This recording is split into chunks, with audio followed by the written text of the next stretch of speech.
Di antara ragam serat Jangka Jayabaya, salah satu versinya bercerita tentang Syekh Subakir dan peranannya dalam membangun peradaban bangsa manusia di Pulau Jawa. Hikayat Syekh Subakir ini juga tersebut dalam tulisan lontar kuno yang diperkirakan ditulis oleh Kanjeng Sunan Derajat atau setidak-tidaknya oleh murid atau pengikut beliau.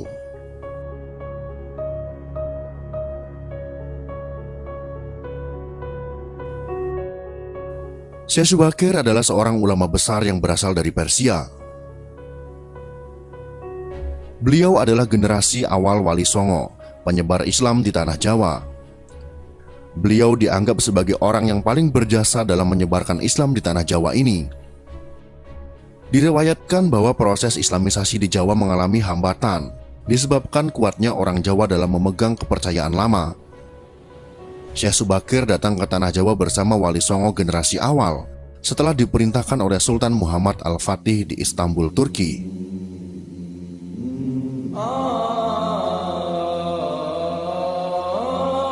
Kesembilan ulama ini mempunyai spesifikasi keahlian masing-masing. Ada yang ahli tata negara, ahli pengobatan, ahli tumbal, dan lain sebagainya. Wali sembilan ini dibagi menjadi 3 kelompok dan ditempatkan pada 3 tempat, yakni di bagian barat, tengah, dan timur tanah Jawa. Konon hambatan penyebaran Islam di Jawa pada masa sebelumnya disebabkan oleh keberadaan bangsa jin yang menempati setiap sudut tanah Jawa. Bangsa jin ini dipimpin oleh Sabdo Palon atau Kiai Semar yang bersemayam di puncak Gunung Tidar, Magelang, Jawa Tengah.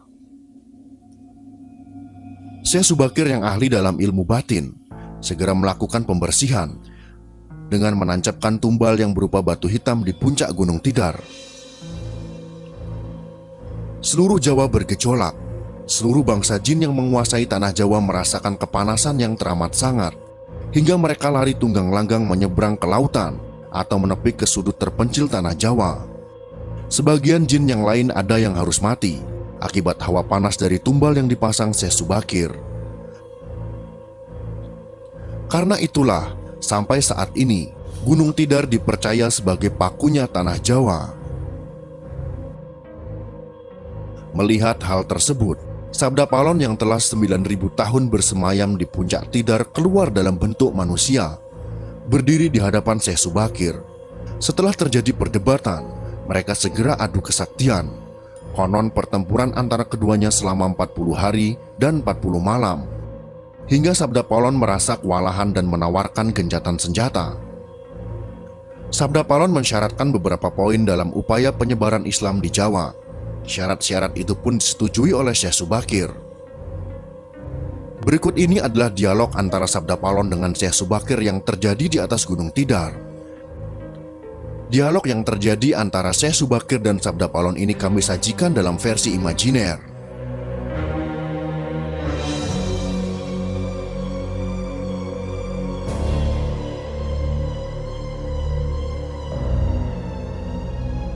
Inilah dialog yang terjadi.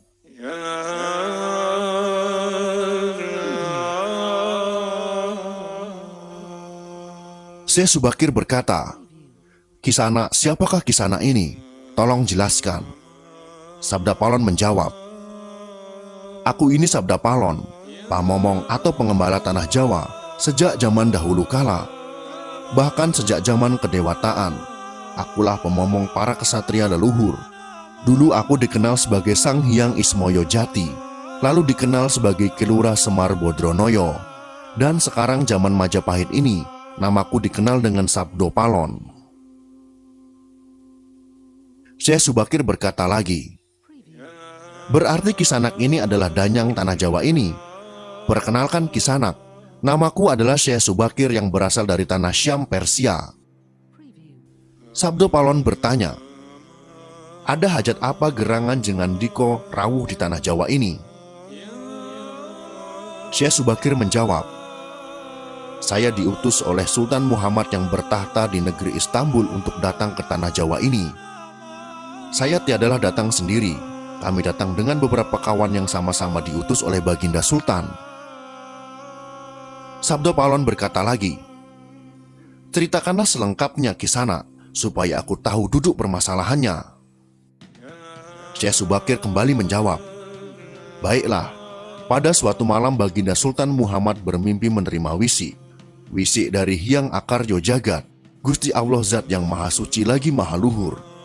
Diperintahkan untuk mengutus beberapa orang alim ke tanah Jawa ini. Yang dimaksud orang alim ini adalah sebangsa pendita, brahmana, dan resi di tanah Hindu. Pada bahasa kami disebut dengan ulama." Sabda Palon kembali bertanya, "Jadi Jengandiko ini termasuk ulama itu tadi?" Syekh Subakir kembali menjelaskan, "Ya, saya salah satu dari utusan yang dikirim Baginda Sultan. Adapun tujuan kami dikirim kemari adalah untuk menyebarkan wawara suci, amedar agama suci, yaitu Islam." Sabda Palon kembali bertanya, "Bukankah Kisanak tahu bahwa di tanah Jawa ini sudah ada agama yang berkembang yaitu Hindu dan Buddha yang berasal dari tanah Hindu? Buat apa lagi Kisanak menambah dengan agama yang baru lagi?" Syekh Subakir kembali menjawab, "Biarkan Kawula Dasih yang memilih keyakinannya sendiri. Bukankah Kisanak sendiri sebagai danyangnya tanah Jawa lebih paham bahwa sebelum agama Hindu dan Buddha masuk ke Jawa ini, di sini pun sudah ada Kapitayan. Kapitayan atau ajaran asli tanah Jawa yang berupa ajaran Budi." Sabda Palon kembali berkata, "Ya, rupanya Kisanak sudah menyelidiki Kawula Jawa di sini. Memang di sini sejak zaman sebelum ada agama Hindu dan Buddha, sudah ada Kapitayan asli. Kapitayan adalah kepercayaan yang hidup dan berkembang pada anak cucu di Nusantara ini." Syekh Subakir balik bertanya, "Jika berkenan, tolong ceritakan bagaimana Kapitayan yang ada di tanah Jawa ini." Kemudian Sabda Palon pun menjelaskan, "Secara singkat kepercayaan Jawa begini. Manusia Jawa sejak dari zaman para leluhur dahulu kala meyakini ada Sang Maha Kuasa yang bersifat tan keno kinoyo ngopo. Tidak bisa digambarkan bagaimana keadaannya. Dialah pencipta segala-galanya, bawono agung dan bawono alit, jagat besar dan jagat kecil, alam semesta dan alam manusia. Wong Jawa meyakini bahwa Dia yang Maha Kuasa ini dekat. Jika dekat dengan manusia, Dia juga diyakini berperilaku sangat welas asih. Dia juga diyakini meliputi segala sesuatu yang ada. Karena itu masyarakat Jawa sangat menghormati alam sekelilingnya. Karena bagi mereka semuanya mempunyai sukma. Sukma ini adalah sebagai wakil dari Dia yang Maha Kuasa itu. Jika masyarakat Jawa melakukan pemujaan kepada Sang Pencipta, mereka lambangkan dengan tempat yang suwung. Suwung itu kosong, namun sejatinya bukan kosong namun berisi Sang Maha Ada. Karena itu tempat pemujaan orang Jawa disebut Sanggar Pamujan. Di salah satu bagiannya dibuatlah sentong kosong, tempat atau kamar kosong untuk arah pemujaan. Karena diyakini bahwa di mana ada tempat suwung di situ ada yang Maha Kuasa. Syekh Subakir kembali berkata, "Itulah juga yang menjadi ajaran agama yang kami bawa untuk memberi ageman yang menegaskan itu semua, bahwa sejatinya di balik semua yang maujud ini ada Sang Wujud Tunggal yang menjadi pencipta, pengatur, dan pengayom alam semesta. Wujud Tunggal ini dalam bahasa Arab disebut Al-Ahad. Dia maha dekat kepada manusia, bahkan lebih dekat Dia daripada urat leher manusianya sendiri. Ajaran agama kami menekankan budi pekerti yang agung, yaitu menebarkan welas asih kepada alam gumebyar, kepada sesama titah atau makhluk. Lihatlah Sang Danyang, betapa sudah rusaknya tatanan masyarakat Majapahit sekarang.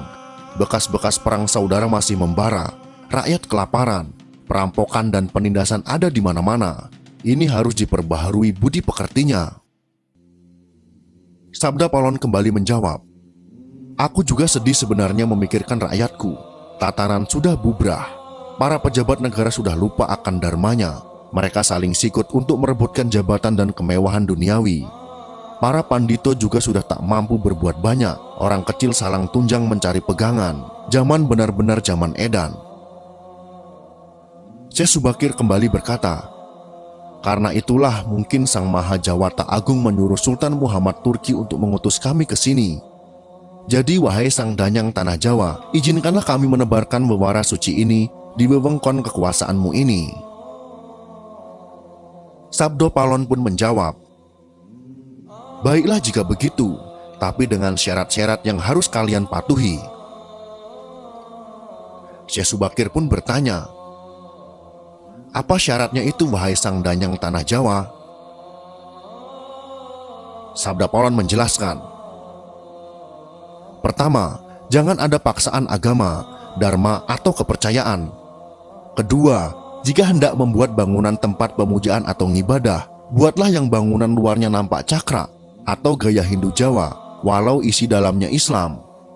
Ketiga, jika mendirikan kerajaan Islam, maka ratu yang pertama harus dari anak campuran. Maksud campuran adalah jika bapaknya Hindu, maka ibunya Islam. Jika bapaknya Islam, maka ibunya harus Hindu. Keempat, jangan jadikan wong Jawa berubah menjadi orang Arab atau Parsi.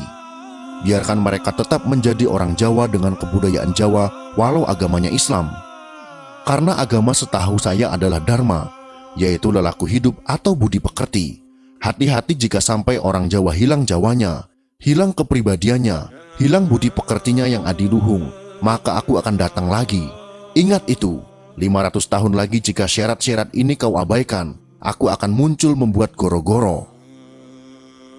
Syekh Subakir pun menjawab, "Baiklah, syarat pertama sampai keempat aku setujui.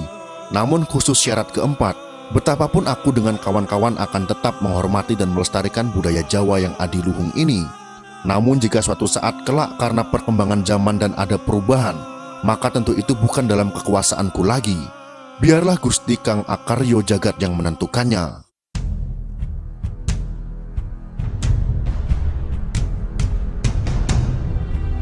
Itulah dialog yang terjadi antara Syekh Subakir dan Sabda Palon.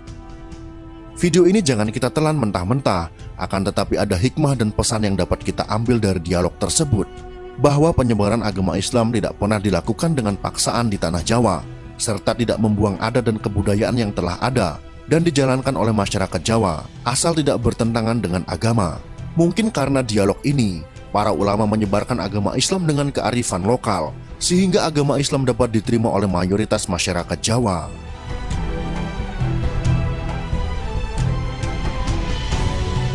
Jika kalian suka dengan video ini, silakan berikan jempol ke atas. Dan jika kalian menganggap video ini bermanfaat, maka bagikanlah untuk teman-teman Anda yang lain. Terima kasih sudah menonton.